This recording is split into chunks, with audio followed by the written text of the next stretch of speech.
This is the Athletic Football Show. Joining us now, running through our stretch of conversations here about the teams that we're calling on the cusp. They're on the cusp. What do they need to do to get over the cusp? This is the only circumstances that you ever use the word cusp is when you're talking about a team that can't win a championship. It's Jeff Zreback, who covers the Ravens for us here at The Athletic. Jeff, how has your Combine week been? We're running these next week, but we're recording them during Combine week. So if we all feel or sound a little bit haggard still, even though the Combine is behind us, it's because we're recording these in real time. Yeah, I'm dragging a little bit now, but good week. I think one of the exciting things for the Ravens is this draft class really matches up with what they need. Mm-hmm. I was hanging around here looking at some of these big defensive linemen and saying, yeah, he'd fit, and this edge rusher would look nice. And it's been an interesting week as always. Ravens have 11 picks, so they'll be quite busy in the next couple months. So this is interesting because this will lead me. What do you think the Ravens' needs are? Do you think defensive front is like where you would start? Because I'm curious how you would stack them up. Yeah, I would say, for years, Ozzie Newsome built this team, like he used to say, from the inside out. And they really haven't, they haven't picked a defensive lineman or interior defensive lineman in the first round since Haloti Ngata. They've mostly tried to get that guy in the mid rounds. And, I just think it's both fronts. Now, their offensive line probably overachieved last year after replacing 3 starters. They had the number 1 ranked run defense and second in the league in sacks. So they did some good things. But if you go back in that Buffalo game and if your final memory of the 2024 Ravens and why they came up short, they get dominated up front by the Bills on both fronts. And I just think they need to get younger along the defensive line, get another stud in there that could, get to the quarterback and offensive line. Depending on what happens with Ronnie Stanley in free agency, you have at least one spot you need to fill, if not 2, if Stanley departs in free agency. So let's talk about free agency and their flexibility here. Before we started recording, I was telling you, if you look at it right now as it currently stands, the Ravens have about $13 million ish in cap space. They have some levers they can pull to get more of that. So how many of those levers do you think they're willing to pull? And what do you think that number settles in as we kick off free agency here in about 10 days? Ravens have a strategy of they create money when they need it, right? They're never a team that's just going to make this wave of salary cap cutting moves and have this big number of salary cap space. They, they'll create a little bit early, make a few early moves in free agency, and then they'll just sort of create it later in the process as they get, as opportunities come. The 2 obvious moves is Marcus Williams will be gone. He'll be let go. That's a formality, and it's likely Arthur Millette will be let go too. But that's not a ton of savings in either. Yeah. So I think there's going to have to be 1 or 2 relatively significant, notable ways to create a chunk of cap space. An interesting one, maybe doing something with Lamar's contract. Eric DeCosta kind of dropped a nugget that he's going to go to South Florida and talk to Lamar. And I think they're almost ready to extend his deal already, or at least talk about it. His contract over this year, his cap is high as it should be, but in the following 2 years, it's like $75 million. Yeah. So at some point in the next year, they're going to need to address this contract. So that's one way. Do they trade more? Is that just a simple restructure at this point, or do you feel like it's more complicated than that? I think they'll try to extend him. Okay. I think, but again, you're going to have to make him the highest paid quarterback in the league, obviously, to get him to sign an extension. So, but it could be, they could restructure it, void years. They could do, I think the other notable one, Robert, is what do they do with Mark Andrews? That's $11 million of cap space right there. We know the Ravens are not a team that's going to be heavily involved in free agency. They'll resign a couple of their own guys, maybe add one notable piece from the outside, and then just wait till the prices go down and get some bargains. But Stanley is $11 million, and that's a lot. I don't think they'll release him or they'll waive him. I just think he's too good of a player. He's Lamar's favorite target. But look, they're in a situation where all 3 of their tight ends are in the final year of their deals, likely Andrews and Kohler. And I think they understand Andrews is, likely is 4.5 years younger than Andrews. So I don't know that they extend Andrews. So if a team comes to him and says, look, we'll drop you a mid-round pick or maybe a 3rd or 4th rounder for Mark Andrews, and the Ravens will look at it like, you know what? We'll take the $11 million of cap savings and more draft capital. I wouldn't put that by. So it'll be interesting. There's other moves. You can extend Derrick Henry, which I think they'll explore at some point. Marlon Humphrey's another guy heading towards the end. There's a lot of ways they can create space. It's, as you said, it's what lever do they push? So if let's say they get to 35, 40-ish million with some of these moves, what do they prioritize? How are they earmarking that money in your opinion? I think it's another year where they have to work on solidifying the offensive line. Ronnie Stanley's the clear free agent priority. It was surprising kind of during this week how much confidence they said that they're going to get this done. Harbaugh pretty much said he's probably going to be back, which is, no team loses as many free agents every year as the Ravens, as we always find out when they get all these comp picks. So, but they seem, both DeCosta and Harbaugh seem pretty strong that they absolutely expect him to be back, which suggests they've already gained some traction. So I think the priority will be getting him done, at left tackle. And I just think they're going to fill in accordingly with other players. I think you need a veteran corner. They're comfortable with Nate Wiggins and Marlon Humphrey, but Brandon Stevens, a free agent, who's going to be that third corner. I think they'll draft one like always, but you need a guy that's going to be ready to play on week one. And I think for them specifically, this corner class, there's a lot of workable players, but a lot of them are older. Right? So a lot of them are 28, 29, 30. For some teams, that might scare you off just because, well, does that align with our timeline if we're a rebuilding team with money?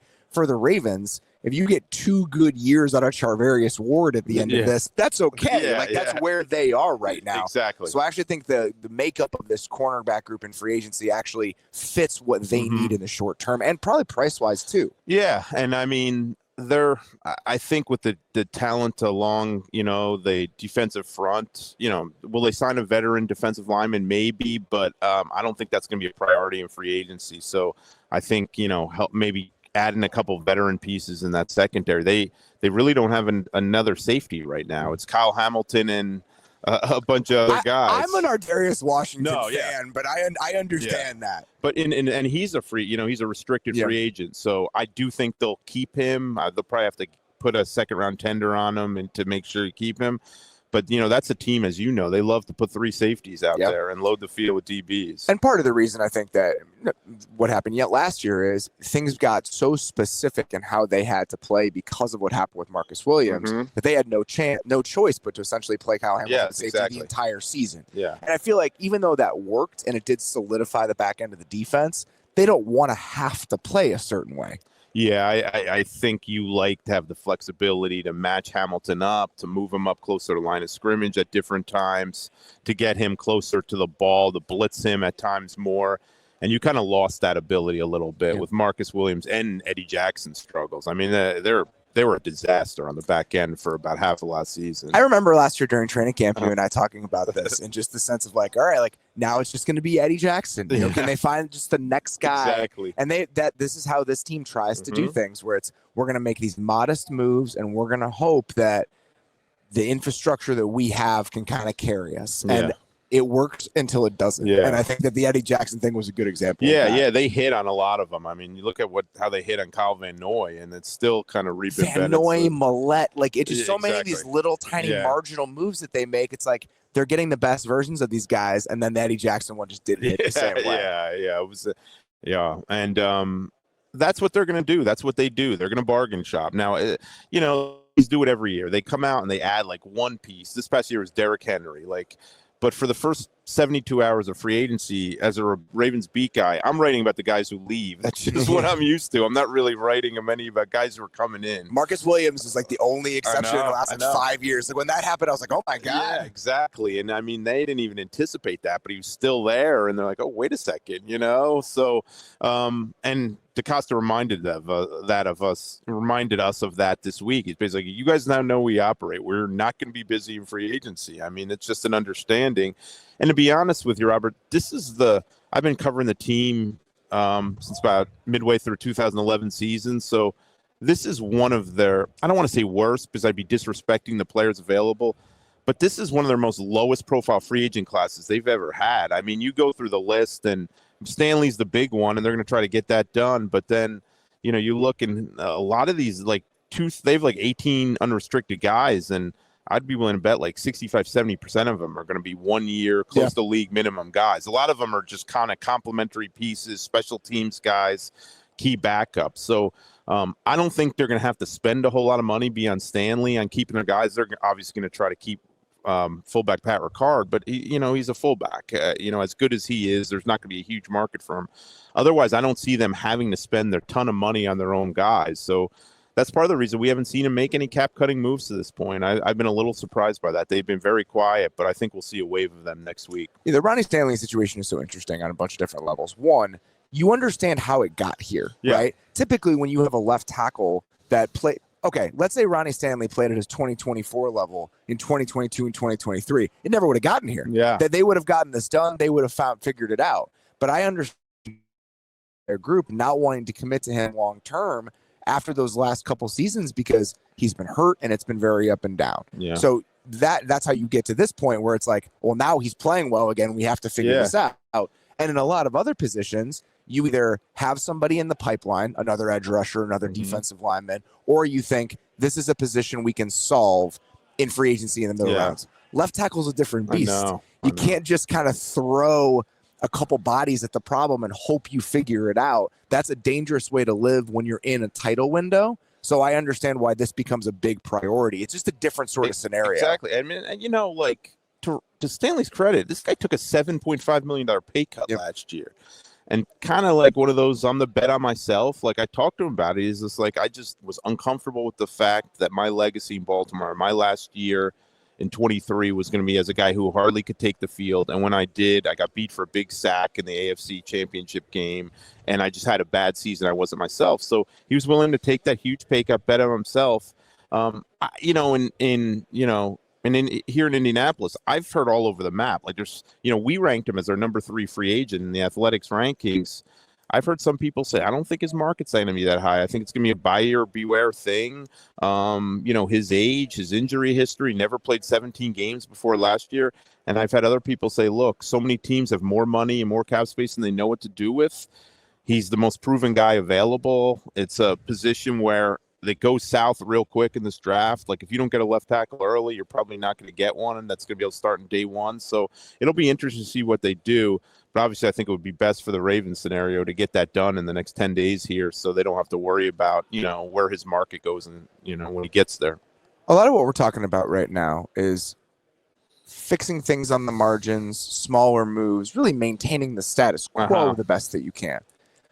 Is there anything more extreme that needs to happen here? Is there anything more urgent that needs to happen here? I think you could very easily, as a Ravens fan or someone in the building, sit there and watch what happened last season and say, we still think we have the best team. Yeah. We still think that if we stay the course, we're ultimately going to be able to get over the top at some point based on the talent that we have.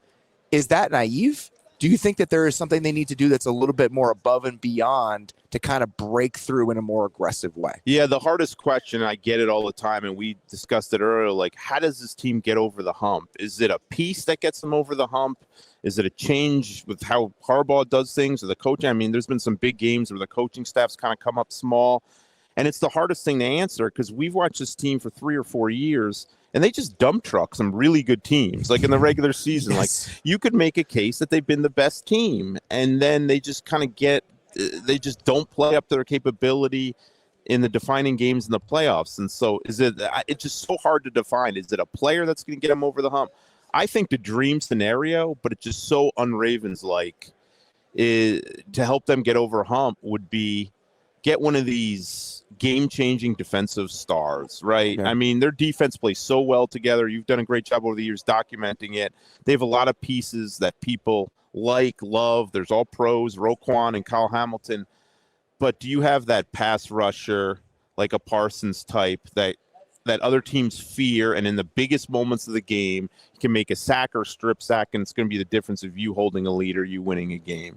And I think if they had that game-changing defensive player on that defense, everything else would fit so great, and that could be the one piece that takes them over the hump. But where do you find the money to get that guy? Are you willing to trade a ton of draft capital? It would be so unlike the Ravens to go out and get that guy. But hey, if I'm Eric DeCosta, I'm at least making those calls to see if it's possible. It's kind of a similar scenario to what's going on with the Bills, and it's not surprising because when you're picking at the end of the draft, it's just hard to be in the range to have these world-changing defensive talents. Yeah. Kyle Hamilton's an exception to that. Yeah. They picked him a little bit higher, though. But where they were getting Owe or a Jabo in the second round, like you're hoping that these guys you're getting at 29 to 35 hit at a different level than they have.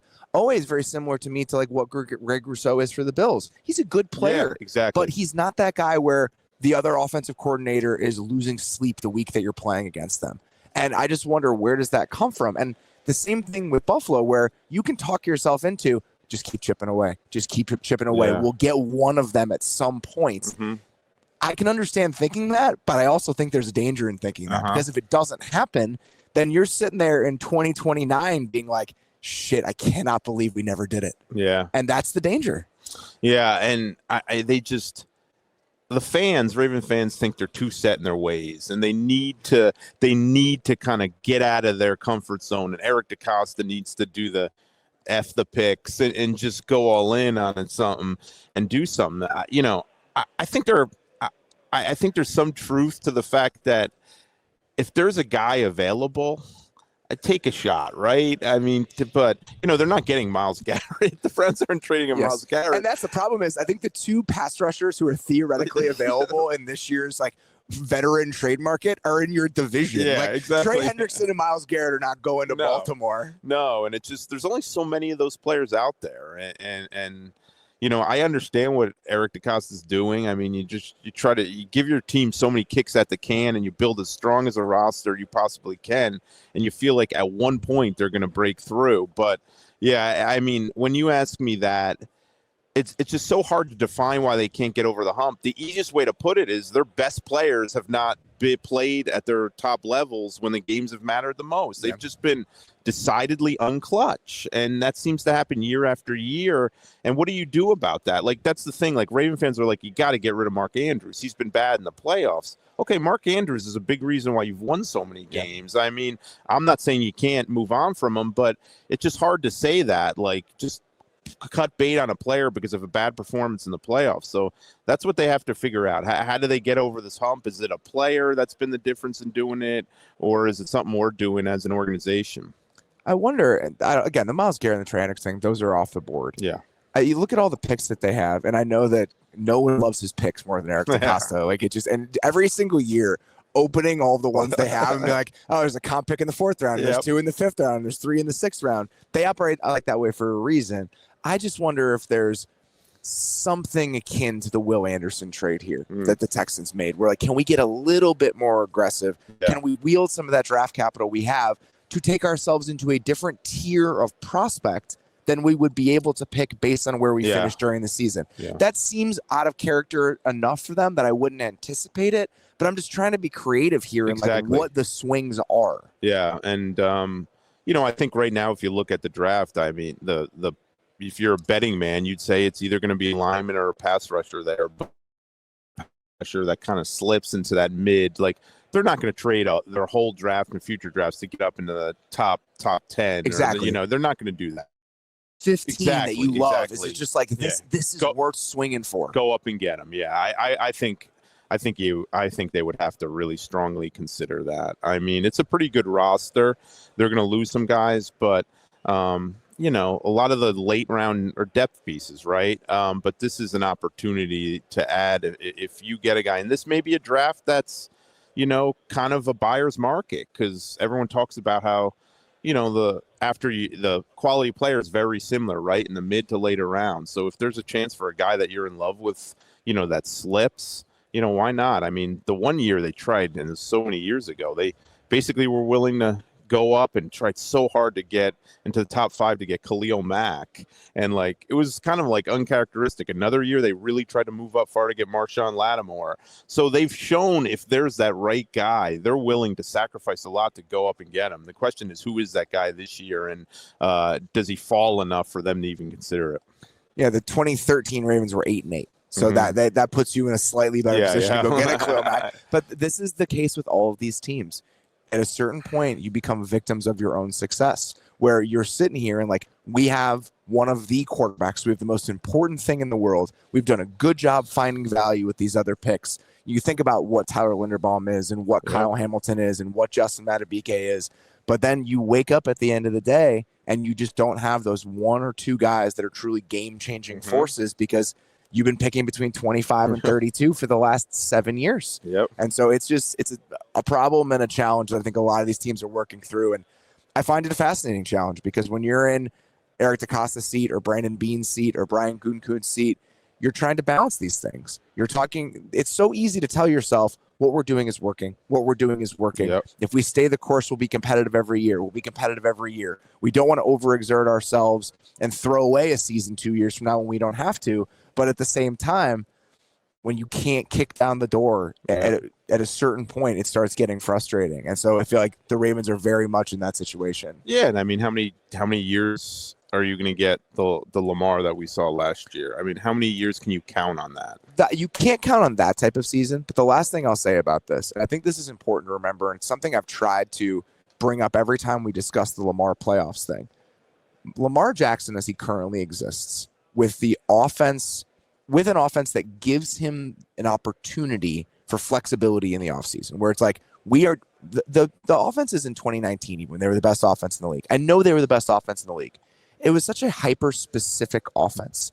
The passing game was not varied. They didn't have answers against everything.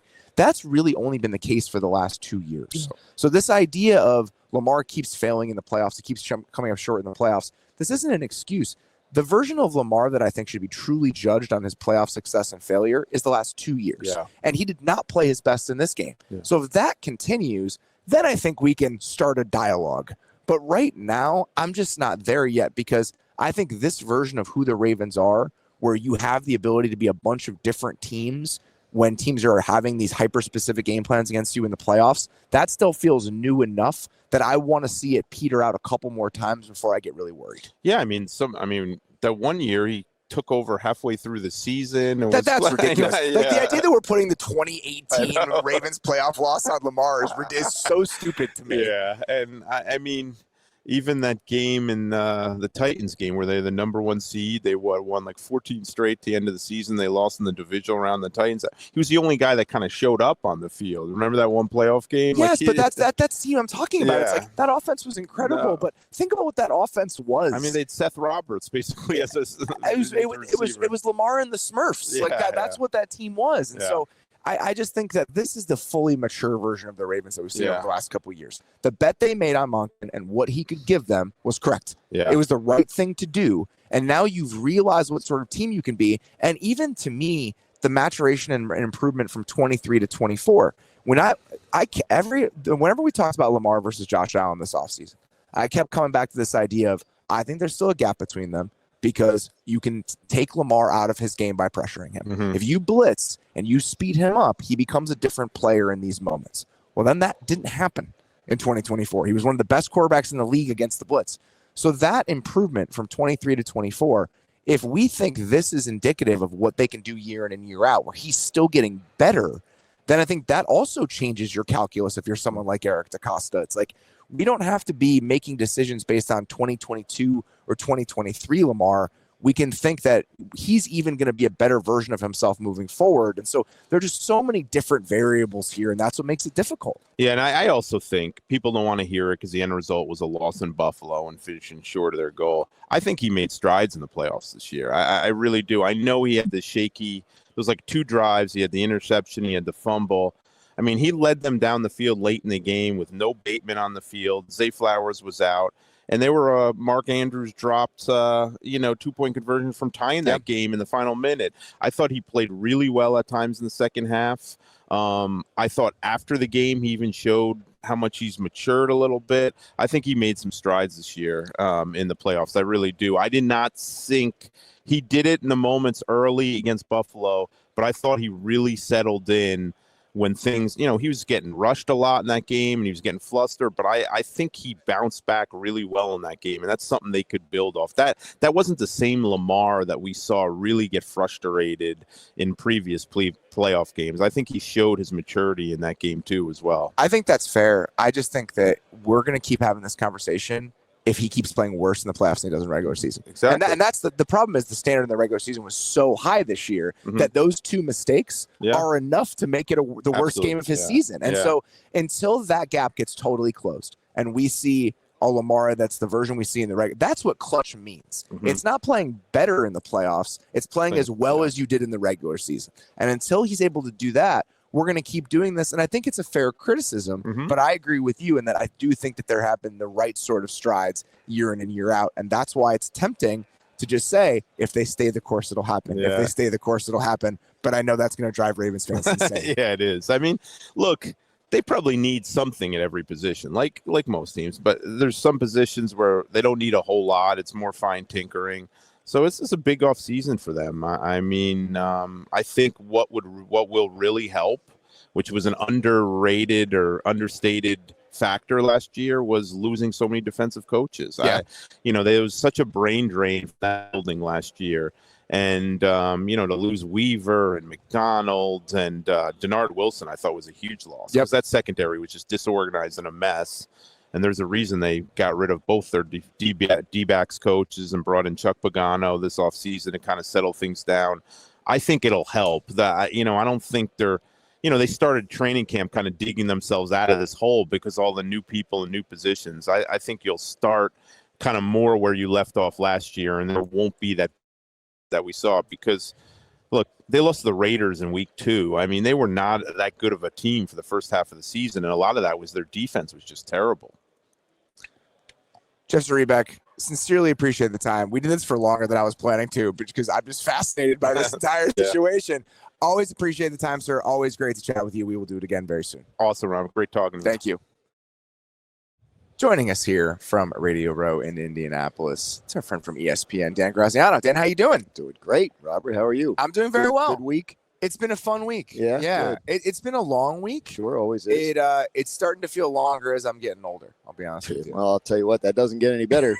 I can tell you from experience, that does not get any better. It's my 14th one, I think. That's about where I'm at too. Yeah. First one I was Cam Newton, 2011, like right before the lockout. So those were interesting times. My first one was 2009. Okay. While I was in college. Oh, wow. Yes. I came here. Again, they'll credential anybody. I was writing a story about Jeremy Maclin for the at the Columbia Missourian. When I was at Mizzou. That was the golden age of Missouri football. Every year we had like 1 or 2 guys in the first round. Yeah. And I remember coming here, and I was 21 years old. Wow. And I remember they used to have the media availability in the club level at the stadium. I remember that. And so I remember being there, and the 2 things I really remember from that year, one was Mark Sanchez's media availability. I found him very charming. I was not surprised he went in the top 5. Or ended up on television. Yes. Right. And the other thing I remember is being so stoked to see John Clayton. Oh, because I was 21. I was a college kid. Yeah. And it's just like one of those moments where as a kid of the 90s watching SportsCenter, I was just like, holy shit, that's John Clayton. Yeah. And I still never feel right without him. He was the guy, like when I got the job at ESPN, like he called me that afternoon, like to just say, hey, I'm John. I'm here for you. Like he made that call to everybody we had. Right. And he backed it up. Like he used to scold me at the combine for not calling him enough, like to just sort of brainstorm. He was beautiful, man. He was an all timer. But I was the same way, right? Because I'm like, like I get to ESPN, I'm like, holy crap, I'm working with John Clayton and Chris Mortensen and Trey Wingo and Susie Colbert. Like I'm on TV with these people. It's ridiculous. Yeah. As a college kid, there was just get starstruck. Yeah, you have to. I mean, because it's one of those moments where when you've never really done that before, you've never really covered professional sports in any capacity. You know, I covered the Mizzou football team, and you feel like that's the benefit of going to Mizzou. You feel like you're really working. Sure. But at the same time, you're not exposed to these people you've watched on TV for your entire life. Now it becomes normal. Yeah. But every once in a while, there's still – I've told the story a bunch over the last couple weeks. I was at an elevator at the Super Bowl with Mad Dog Russo. And that was just one of those moments where I was just like, this is the weirdest job in the world. Like, I will never get over any of this. Yeah, it's true. It's so funny. Every now and then I'll just send my kids like a picture, or I'll say like, hey, sorry, I was talking to Barry Sanders, so I couldn't pick up the phone when you called. And they just laugh. Yeah, it's crazy. Yeah, Barry Sanders. Yeah, but I did Major League Baseball for 14 years before I covered football. So I say 14 combines. I probably went to the same number of baseball winter meetings, which is kind of rough equivalent of this. Yeah. The way that I always describe this is like, this is the football convention. Yeah, like every sport has their 100%. thing. I was actually describing this to my wife last week. We were talking about which sport and where it is. And like NBA All-Star is like the gathering place for the NBA. Like, because think about the finals. It's in different cities. You go back and forth. So it's not this thing that's stationary. It's so not it's like the Super Bowl. Yeah. Winter meetings for baseball, NBA All-Star, and the Combine. And so it changes for every single sport. Yeah, but it's all generally a lot of, spin from one conversation to another, and hope you come out with more phone numbers and more information than you went in with. And that's what we're doing today. Exactly. We're going to talk about kind of what mostly you have scooped up over the course of the week as you've had some of these conversations. You're not scooping stuff up here. You're not paying attention. We're going to talk mostly about veteran stuff, NFL stuff, but not draft-related things because it's so early in the process that we don't really know much. But there was kind of a big news moment last night, as I think most of us are probably winding down our evenings. Abdul Carter, pass rusher from Penn State, generally considered to be the best player in this draft with Travis Hunter, expected to go in the top 2-3, depending on how everything shakes out. Reported that he has a broken foot that he is now dealing with. What have you heard about this? And how do you expect this to play out over the next few weeks and potentially affect where he ultimately gets drafted? So stress reaction in his foot. So will it heal? Will he need surgery? I think they're working through all that. It seems like this morning the word is coming out that he might not need surgery, at least not right now. But, it becomes a concern, right? Are we drafting a player who's hurt, who's going to continue to be hurt? I mean, that all goes into it. In this particular draft, I think, it's funny. This news is breaking last night while we're sort of out and about in town, right? So, like, there were scouts and personnel people that I was with that didn't know until I told them, right? Because they were like, they just came from their meetings. Yeah, exactly. Right? Yes. And right. So it broke at an odd time of day. So I don't think it's like to get a handle on what it means for his draft stock. I guess my sense of it is the perception is there's two like potential like franchise altering dudes in this draft, right? And you're talking about him and you're talking about Travis Hunter. So if you were thinking about picking him, if you're the Giants picking third, right? And does this necessarily turn you off of that? If you convince yourself that this is something he's dealing with it short term and will ultimately heal completely and allow him to be the player we know he is, then I think he could still go as high as he otherwise would have. But, if you dig in medically, like this is going to bug him for his whole career, or this is going to make his career shorter than it otherwise would have been. You hear that sometimes. Like he'll be great for 5 years, but then that might be it. I'm definitely not saying that, but you've heard that of other players in the past. A situation like that, you would maybe hesitate. But again, I don't know who you go to. If you're between him and Travis Hunter, does this break the tie in Hunter's favor? Maybe that's what it does. But if you we're don't still go to like the next him, best edge rusher, because you're not just like grabbing edge rusher. You're saying I'm grabbing a franchise cornerstone, and this is how good he is. So it's probably not a one-to-one comparison, but the situation this brings me back to, going back a long time, is talking about the 2011 Combine. Julio had a screw in his foot coming into that Combine. The Falcons still traded away their whole draft. Years worth of drafts to go get Julio Jones. Like every once in a while, you have these dudes who are just different. I was talking to a coach yesterday. We were discussing the Browns at 2, and he was just saying, if you had Abdul Carter and Myles Garrett on the same team, you couldn't drop back to pass. Right. Like that's the type of player we're talking about here. So I still feel like teams are going to have the appetite for it. Yeah, I agree. I mean, like it's funny. Like one of the big things you always have to remind people, like the general public fans, is like not every draft is equal in quality to the ones that came before it or the ones that come after. Right? Like there may not be. So somebody was telling me last night that like last year's draft, like going through the first half of the first round of last year's draft, like it's a monster compared to this one. Right. Yeah. So like Hunter and Carter are two guys that probably would have gone in the top 15, but also sort of maybe not. Like this guy was like, I would have had to debate between Carter and Latu Latu. Like that's how. So you have that perspective as well, which is maybe this isn't quite the greatest and deepest year, especially at the top. Is there any other kind of broader draft thoughts as you've gathered opinions about all of this that have stuck with you from this week? I think people really feel like if you need to build in your defensive front, this is the year. I think this is one of those years where people feel better about picking in the later part of the first round than the early part of the first round because of the depth of talent there and the value, right? You're not over. I always try to ask teams like how many first round grades they have in a given year. And sometimes it fluctuates. Some will say 18. Some almost no one says 32, which is another interesting thing. If you get to 20, it feels like it's a decent year. Right. So sort of starting in on that. But yeah, that's the if you're picking in the teens, if you're picking in the 20s, I think you're talking about teams that'll look to move back and add multiple defensive linemen as opposed to just one. So it's what was it, 15 before a defensive player went last year? I think it's going to be much different this time around. Let's get to the veteran pool and just kind of what the NFL side of this is looking like, the trade market and free agency. We don't have to get into a fight at a Starbucks about this, but let's talk about Matthew Stafford and how this is going to unfold. What do you think ultimately happens with Matthew Stafford over the next couple weeks here? I think the most likely and sensible outcome here is that he and the Rams work it out. And I don't think that's off the table, but it's not going great. And I mean, I was told yesterday, like, he does not want to leave. His family does not want to leave. His wife does not want to leave. But he also won't play for their number.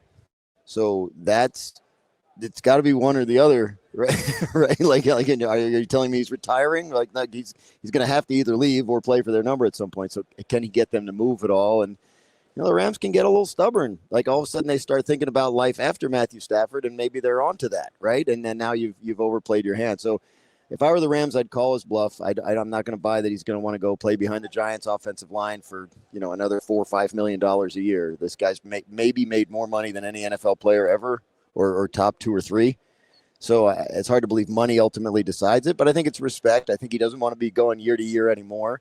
And obviously his number is 27.5, which is ludicrously low for a player of his caliber at that position. So something has to be done. I just feel like ultimately it makes too much sense to resolve this if you're the Rams and if you're Stafford, because it seems like they both want Matthew Stafford to be the Rams quarterback next year. Last year, it felt like this was like a mild annoyance, right? It was just like, this is a mild annoyance, but we're going to get this done. I think that's how part of the problem this year is. Like, he would have liked it addressed in a more permanent, more long-lasting way, so they didn't have to do this. And that's part of the reason I think he feels like, hey, they're not respecting me the way I want, right? They took, I think, $5 million from one of his future years and moved it into last year. Well, you can't just keep doing that, because eventually you're going to run out of money in the future years. And he also is like, well, why are we doing this every year? I'm 37. That's not old by NFL quarterback standards. Let's talk about the next 3 years. Let's talk about finishing my career here. And they haven't been receptive to that at the numbers he's looking for. So the fact that they put a Band-Aid on it last year is, I think, part of this year's problem. And I think on their side of it, from the Rams side, it was a mild annoyance where it's just like, all right, we'll deal with this now. But like, what's the fact that it's come up again this year? I think that's part of the reason they're just like, you know what? Screw it. If you're going to keep doing this, we're going to move on, because we're not willing to commit to you in that way. Like, yeah, it's young by quarterback standards, but you're banged up. Like, is the cliff coming faster than we think it's going to come? I understand it from both sides, but yes. I feel the same way that you do. It's mutually beneficial for them to figure this out. If they don't, there's a lot of unnecessary pride getting in the way here 100%. On both sides. And I mean, like, look, you're talking about, I think they thought it would be a mild annoyance again. Yeah. Like, we did this last once. I think once they knew for sure he wanted to come back, they thought, all right, we'll just work out the contract. And it hasn't gone as smoothly as they hoped. And that's why we're here. But we've got to know something soon. If you're the Giants or the Raiders, right, like, you got to know what your plan B is. Absolutely. And if you're the Rams, you got to know what your plan B is, right? So I think if we don't know something by the early middle part of next week, I'd be shocked. I'm going to put you in an unfair position. If you had to make a bet right now about whether he stays or goes, what would it be? All right. Well, first of all, I do not bet on NFL. I'm prohibited, and I wouldn't want to do it anyway. I've met too many of these players. But I would say the Rams. I think they get something worked out with the Rams, because at this point, like, he's been able to talk to teams for weeks, right? He's skiing with Tom Brady in Montana, maybe. And so he knows if he goes to the Raiders what the deal is, what the contract is. And he knows if he goes to the Giants what the contract is. So at this point, at any time, he could make a decision. Like, you know what? We're never going to get there. Trade me to one of these teams, right? Or, you know what? Add X number so I don't feel like an idiot for turning this one down, right? I guess they were a playoff team. They were a Final 8 team. Like, why are you messing with that? They gave the Eagles the best run of anybody in the playoffs. So, I think young it is mutually defense, beneficial. probably going to get better. I don't know. So let's say it's not the Rams. Okay. Which of those two destinations, Raiders and Giants, feels more likely to you?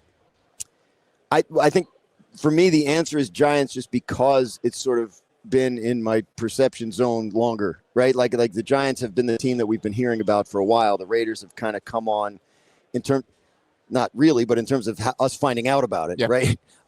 More recently. So I think I've spent probably more time thinking about, well, would he really want to go to the Giants and why, and what would that look like, and why would they do it?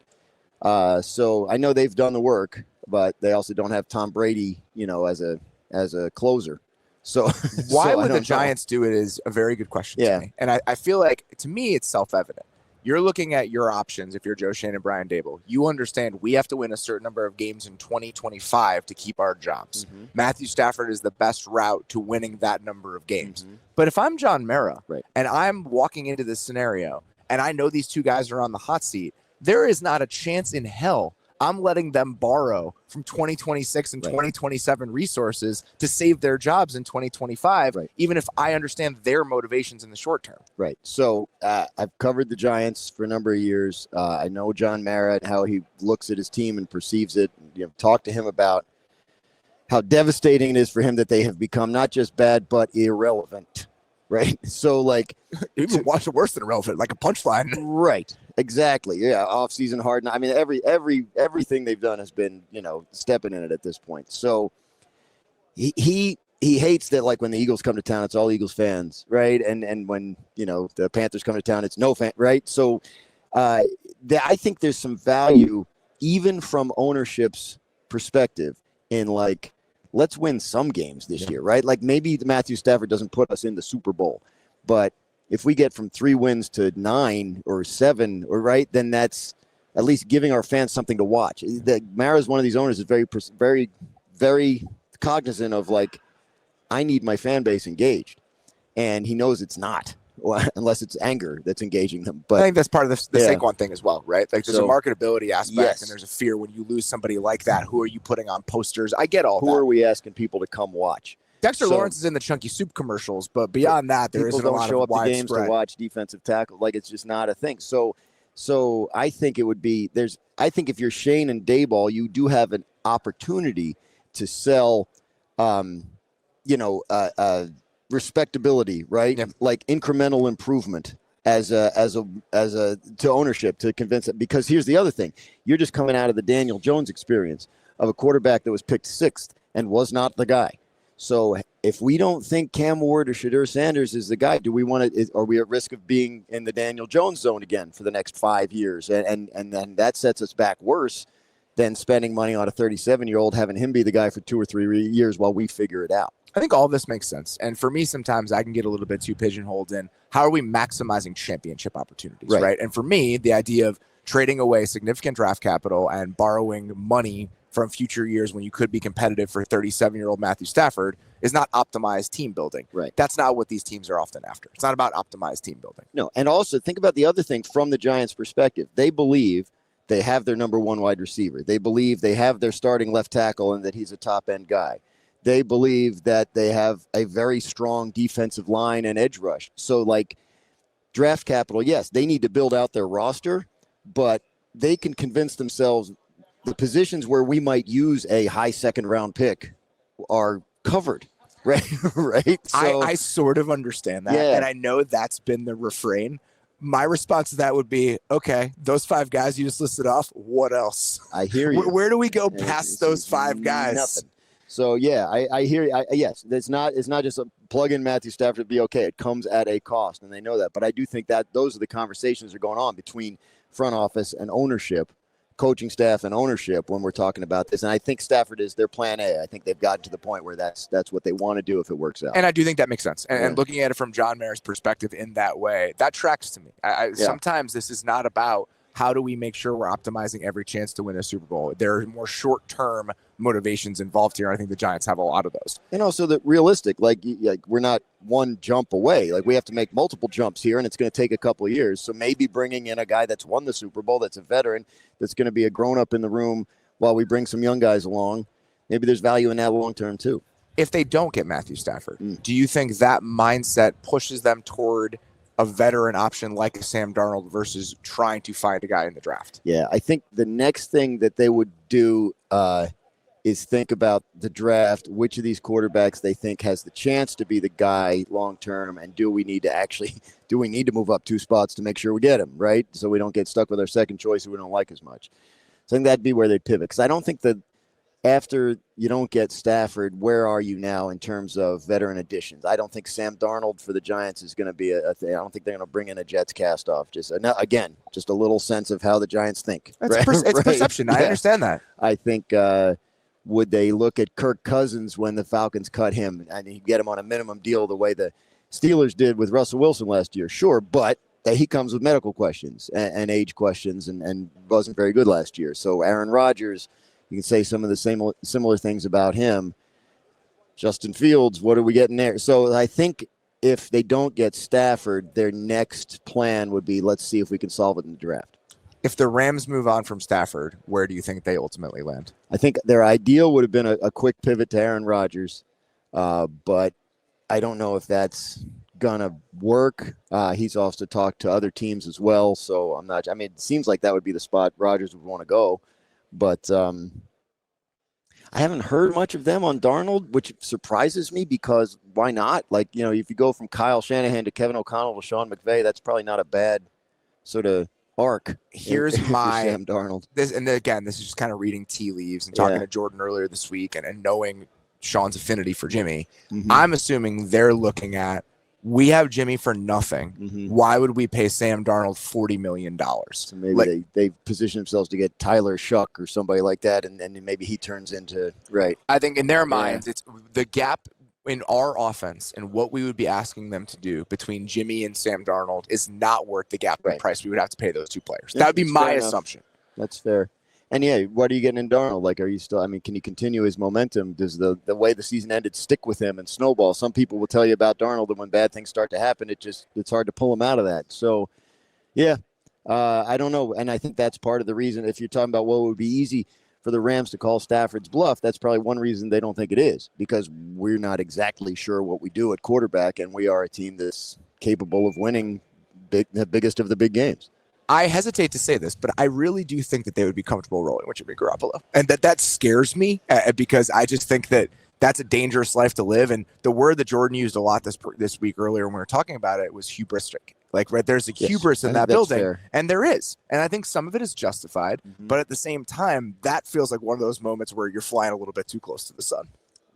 Right. Kyle Shanahan thought he could win with Jimmy. Almost did. Josh McDaniels thought he could win with Jimmy. There's been a lot of hubris around Jimmy over the years, and we've sure seen. I think he's not a guy you can say he never got a chance, right? Like, I think we have a pretty good sense of how far you can go with Jimmy Garoppolo, and I think that I don't know that that's the right call for the Rams. I want to talk about Darnold and his market, but before we do that, just very quickly. If Cousins, what do you think happens with Cousins? They're going to have to cut him. Because teams are going to call their bluff. There's no way they're going to take on $30 million when you can get him for 1, right? And so I think that makes sense because we know the Falcons aren't going to carry him at that number as their backup quarterback. So if that happens, is there a team that makes the most sense to you that would say, all right, $1 million of Kirk Cousins is our best option in 2025 in the veteran market? Colts. Like, they're looking for somebody that, in case Anthony Richardson's not the guy, in case he keeps getting hurt, maybe he can push him. You know, they know for a fact that Kirk can coexist in a quarterback room with a young quarterback and not be a jerk to him. Like, we've seen it. I would. So, I think that on a logical level, that makes perfect sense. If I were a Colts fan they did that after the Phillip Rivers thing, after the Matt Ryan thing, I would lose my mind. The Joe Flacco thing. I mean, like, it's always something with them, right? With an older guy. So that Ballard doesn't want to do that either. Like, no, I know he doesn't like being on that hamster wheel, but. Then don't pick Anthony Richardson, or if you really think that's how you're going to get off. And don't pick Anthony Richardson for it, and then don't come out publicly and say there's going to be a quarterback competition this week. We have not talked about that at all on the show. The fact that they came out and that explicitly said that there is going to be a competition at quarterback with the guy we drafted 4th overall 2 years ago. That was definitely a moment that I did not expect to happen at the podium this week. I think Chris feels fairly cornered at this point. Like, what are you going to do? If Anthony Richardson doesn't work out, then you're probably done, right? You probably bet your whole career on that pick. And I think he knew that in the moment. And if he's not going to work out and you go and bring in Kirk Cousins and win 11 games and lose in the second round of the playoffs, have you saved your job?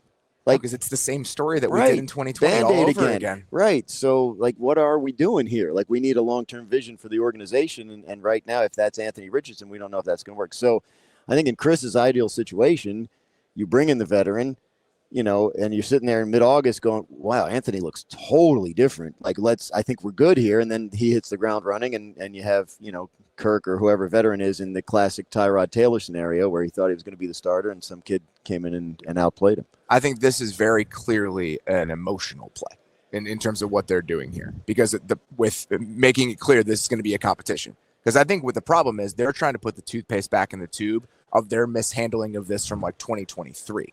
By giving him the starting job immediately, I think it led to a lack of urgency that they're still paying for a little bit. Yeah, they felt like the only way he was going to improve is to play.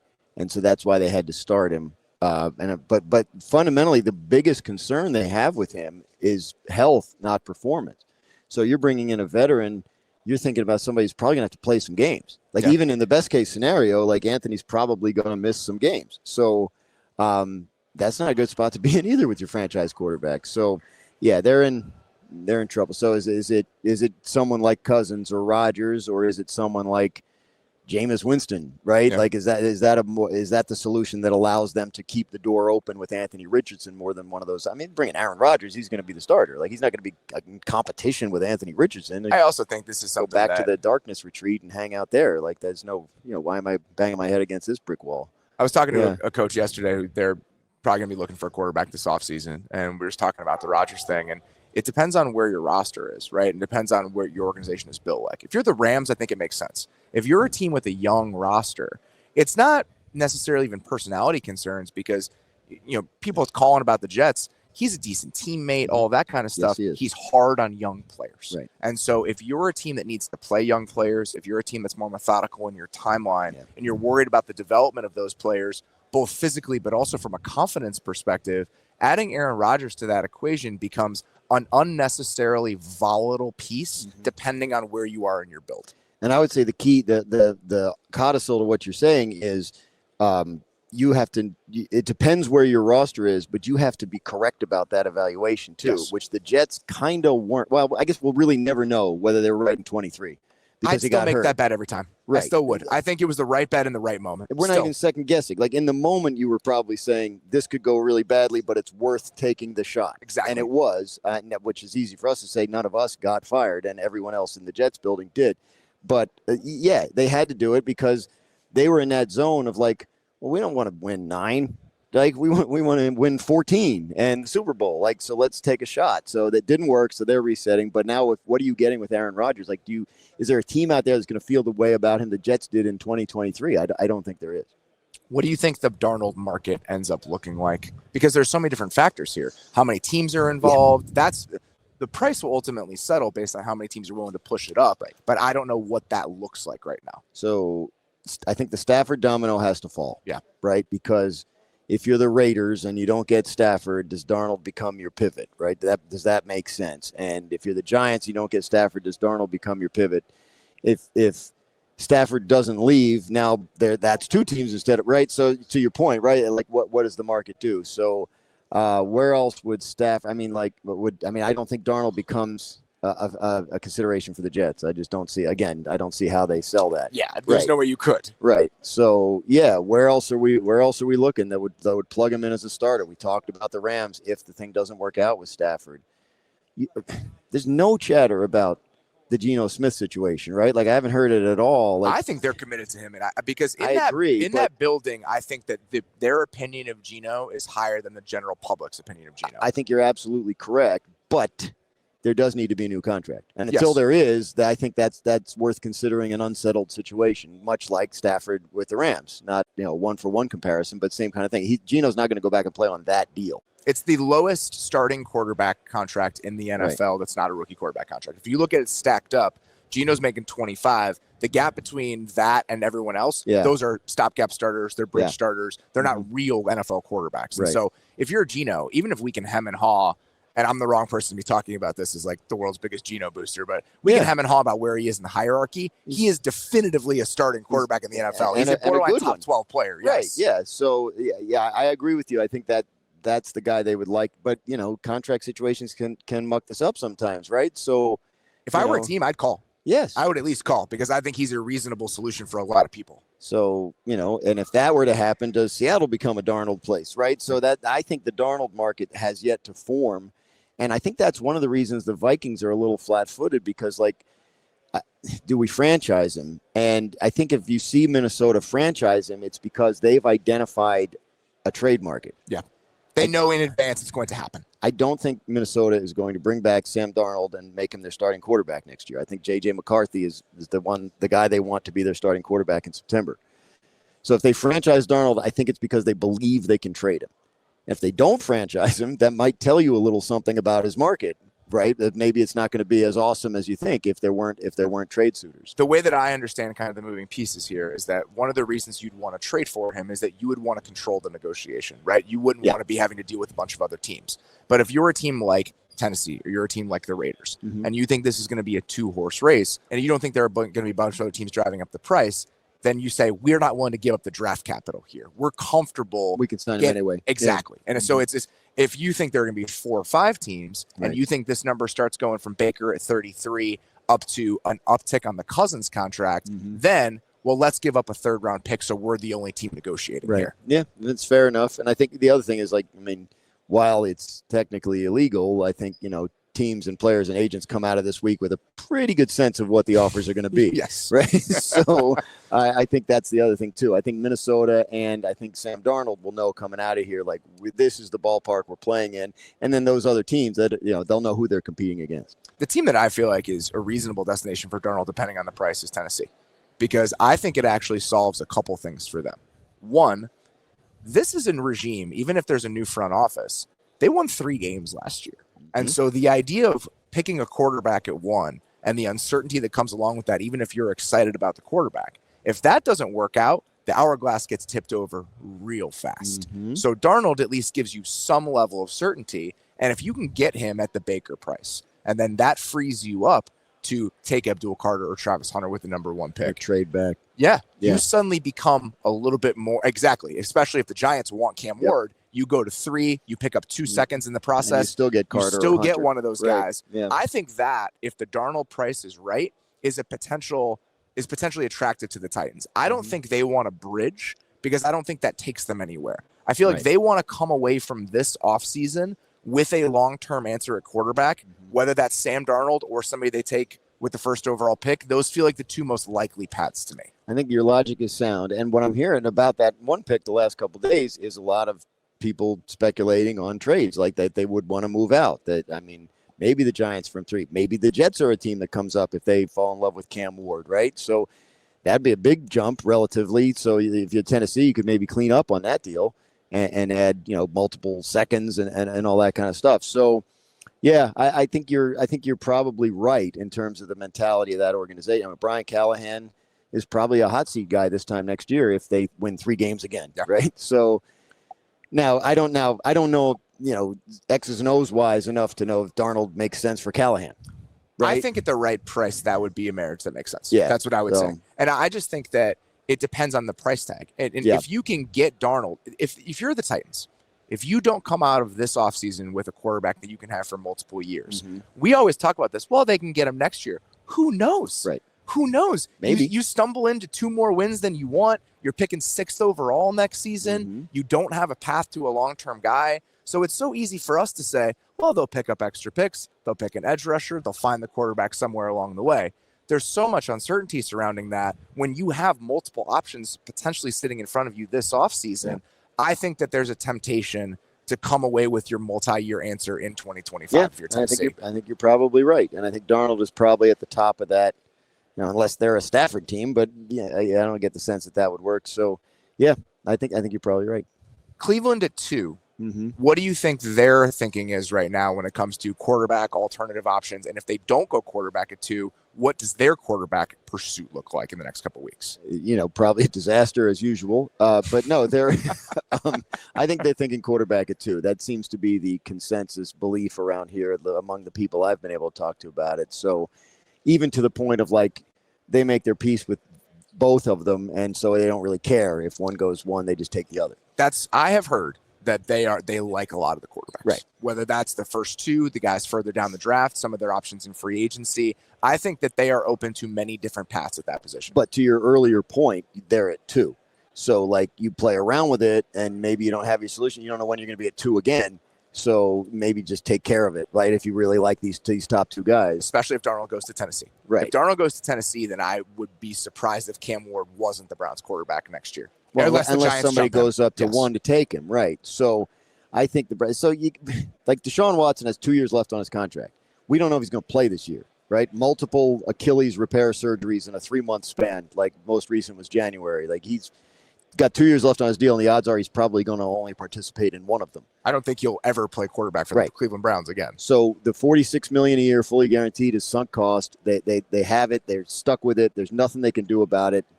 Try and force Deshaun Watson back in there, be a huge mistake. So they are operating like a team that does not have a quarterback and needs one for the long term. So I think that's why you're hearing a lot about them with quarterback at 2. I feel like Kirk Cousins is a viable option for them as well. Yeah, it makes a lot of sense. Again, Kirk Cousins is going to be free, right? Yes. Like he's going to cost you a minimum salary, like Russell Wilson did the Steelers last year. So the Browns, whose cap is in a disastrous situation, and would be even more so if they end up being forced to trade Myles Garrett, that's a great idea for them, a zero-cost addition because they have other issues to worry about financially. The Myles Garrett side of this, where do we think this sits? They don't want to trade him. Cap-wise, they honestly can't. Like, his cap number goes up from 19-something to 36-something if they trade him. Yeah. And you can't trade a guy in March and designate him a post-June 1st trade. That's not like you do with the post-June 1st cuts. The trade actually has to wait till after June 1st to happen. So they're stuck. And if you wait till after June 1st to do it, you're getting 2026 picks that probably aren't going to be that great because you've just traded Myles Garrett to that team. And so I don't know how, but the best and most logical outcome for the Cleveland Browns is to find some way to make peace with Myles Garrett and have him on the team, because they've redone the contract so much and the bonus proration is unavoidable. How dug in is he? Is there any way prior to April's draft to really know that? No, because there won't have been mandatory work that he could have skipped, right? Like he won't be able to convince you by the end of April that he's really not going to play. And he doesn't show up for that stuff anyway. So I think they're stuck. And I think, look, I think there's one solution that would make this all go away real quick. I just don't think they're going to do it.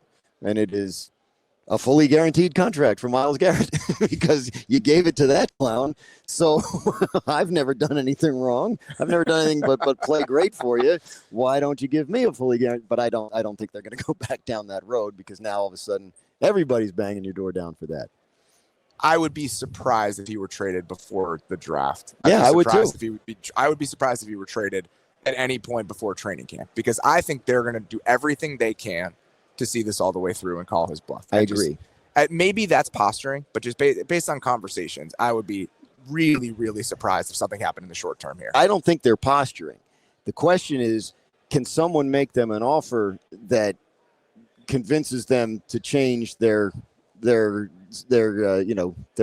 that that they don't have to trade him? Can someone offer them enough to change their mind about how dug in they are on that situation? I don't think the answer is yes, because the acquiring team also knows it's going to have to give him a new contract. Yeah. So that obviously keeps unless you're the Browns, it keeps you from overpaying with draft picks if you know you're going to have to give out that whopper of a contract when you get the guy. So I think they can sit back and then see if he's sitting out in camp. We've seen it over the years. I mean, I go back like years ago. I think Clowney did it right in Houston, where he sat out. They ended up trading him in early September.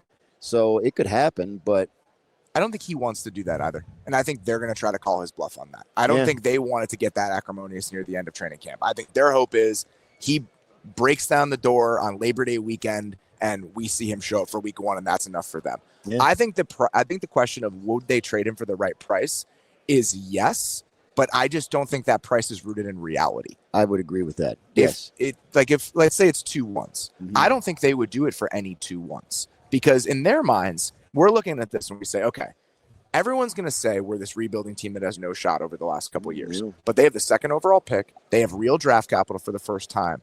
And I think we underrate this, but teams do think this way. you're always closer than you think from turning things around. So in our minds, what is better for the 2027 Browns when we're ready to compete? Is it the 25th pick in this draft and the 28th pick in next year's draft from Buffalo? Or is it Myles fucking Garrett? Right. It's the latter. And I think that is where they're ultimately going to land here. Right. Again, the caveat is unless they are convinced he will not play for them. But I still don't know how he convinces them of that other than just continuing to threaten it, right, until the only way September. Exactly. The only way you can become convinced of that is if it goes through camp and this is a different situation. It's week 1 and he's not there. Then you're convinced. Yeah. Let's get to some of the other free agents here before we get out of here. Obviously, the bigger names from this class. What do we think happens with T. Higgins? I think the Bengals are going to franchise him because they're trying to sign him long term, and they'll franchise him and use that tag in a way that it was originally intended to be used, which is keep a guy off the market while you would negotiate a long-term deal with him. So that I think they've listened to their quarterback. I think they recognize that upsetting their quarterback is a mistake that would cripple their franchise. They are trying to get money for stadium renovations. This is a thing that is often overlooked in terms of like why teams spend money, but they need good vibes around the team. They need public support. So I think you hear Duke Tobin standing up there the other day talking about we think we can get everybody signed. We have the cap room. They do have the cap room. The Bengals' issue, as usual, is not cap, it's cash, right? They don't guarantee any money outside of the signing bonus in their veteran contracts, except for Burrow. So if Jamar Chase really wants to beat the Justin Jefferson deal in every way, he's going to want second-year guarantees. And if that's the case, there's a chance they never sign him, right? Because Cincinnati's not likely to break their precedent for that. So if they do, that'll tell you special circumstances. We've changed the way we operate because we have Joe Burrow, because we're trying to get money for stadium renovation. Like all that kind of, like they sold the naming rights to their stadium, which they said they would never do. So Paycor, what a beautiful building it is. So there's reason to believe the Bengals might do something out of their comfort zone to get Higgins, Chase, Hendrickson all under contract. And I think they probably end up franchising him to keep him off the market, give themselves another, 4 months to get a deal done with him. If teams that do not get T. Higgins, obviously very different players, but if we're looking at the wide receiver market, Chris Godwin is kind of the consolation prize potentially. What do we think happens with Chris Godwin over the next couple of weeks? His team, the Buccaneers, are trying to sign him back. This time last year they were trying to sign Mike Evans back, and it looked like maybe they couldn't get that done, and they did. So the Buccaneers have a pretty good track record of keeping the guys they want to keep. So what's the Chris Godwin number? He's coming off significant injury. It's third contract, not second. I feel like the Bucs probably find a way to keep him. I think it's a good relationship, and man, he was as good as anybody in the league last year before he got hurt. Unbelievable, production-wise, right? So obviously, Baker likes him, and he fit with the previous offense. They change coordinators every year because the guys become head coaches. I don't think people are lining up for that job. Hey, I can be a head coach in a year, but I think they probably. And if he doesn't go back there, then I think he does become a really kind of hot free agent, because who else are you looking at? So many teams can talk themselves into him. I'd rather have him than Cooper Kupp and Deebo Samuel at this point in their careers. Undeniably. Right? I think younger and coming off of a year where he had extreme production and looked like one of the best receivers in the league for what his role is. And I also think that you can, because of how he plays, because he's in the slot, because he's a screen, you can use him on screens, because he's a blocker. He fits so many rooms. Use him in the red zone. He's everything you want. So would you rather have him or Devontae Adams? These are the, you talk about free agent receivers, you're talking about the guys who are going to get cut, right? The veterans. Yes. So, I think he's right there at the top if Higgins doesn't hit the market. That's all the receiver teams, right? The teams we talk about when we talk about receiver, New England and teams like that are going to be in on every single receiver that there is. He probably becomes very appealing. The receiver market in general is so interesting here because we're going to get to a place where we're already there. None of the receivers are going to hit free agency. Right. And which is so funny because if you think about the competing factors here, there are more receivers. This class is obviously an exception to this, but most years there are 3, 4, 5 receivers available in the first round. But these teams they find them so valuable that they're like, oh, we can't let them leave. We can't let them leave. And so the fact that teams are still willing to pay these guys and there's anxiety about losing them, despite the fact that the supply is bigger than it's ever been, at some point we'll probably reach critical mass here, but we are not there yet, clearly. Right. Is Jamar Chase going to be the last, mid to high $30 million a year wide receiver deal? Because at some point the bottom will fall. There are teams, I don't know, 10, 12, 8, whatever. There are teams that I promise you think that $30+ million a year for a wide receiver is unacceptable and will never do it. Like that, like there are 8 starters in the draft every year. Like we don't need to pay a wide receiver $35 million a year. So I think the number of teams that feel that way will increase. And I think I do. Critical mass is a good way to put it. I think the bottom kind of falls out of that.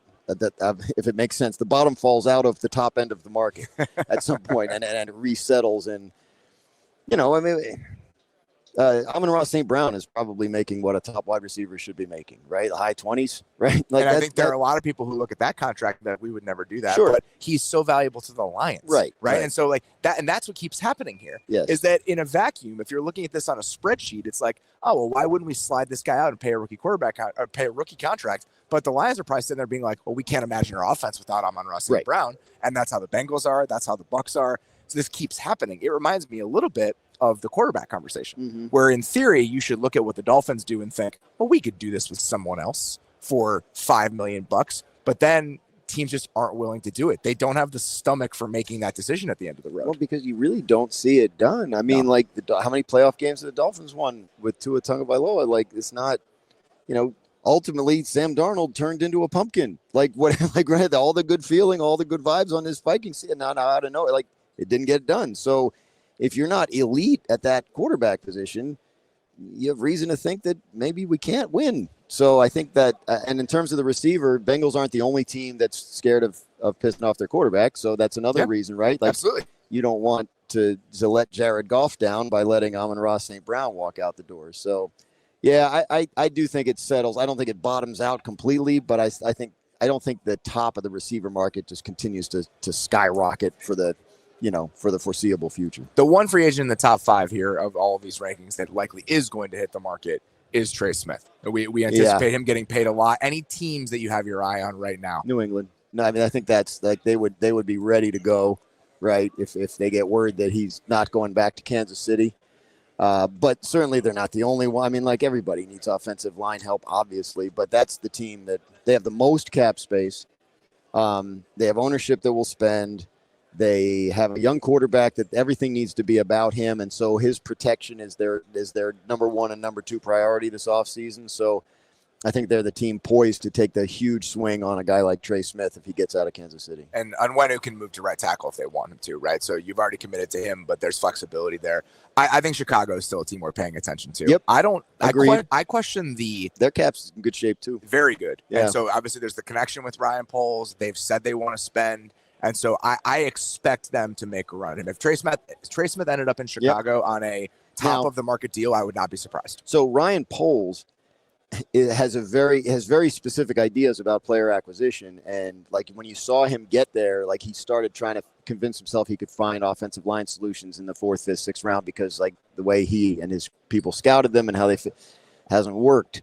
So does he pivot to all right, let's just go get the best guy. Like we have the money, let's go do it. I would not be surprised by that. Right. So I think that's probably one to watch as well. Hey, they kept their number 1 receiver under $30 million. Like that's a win. So right, and now they have a guy they drafted last year who could even be better. So yeah, their cap is in good shape. Their roster needs help, but there are worse ones out there. So, and protection of the quarterback needs to be their priority too. Anybody else on your mind before we wrap up here? That's like in the world, like just any other players that you've been like particularly interested in the conversations you've had about them this week. Let's think. I mean, look, it's some nitty gritty guys on the defensive side of the ball. Like is Milton Williams going to get a whole bunch of money? Like I'm hearing the Cowboys are trying to sign Oso Digizua to keep him off the market. I think that tells you a little bit about what you should expect the pool of impact defensive front 7 players to be. Like that. Like I think those guys are going to do really, really well.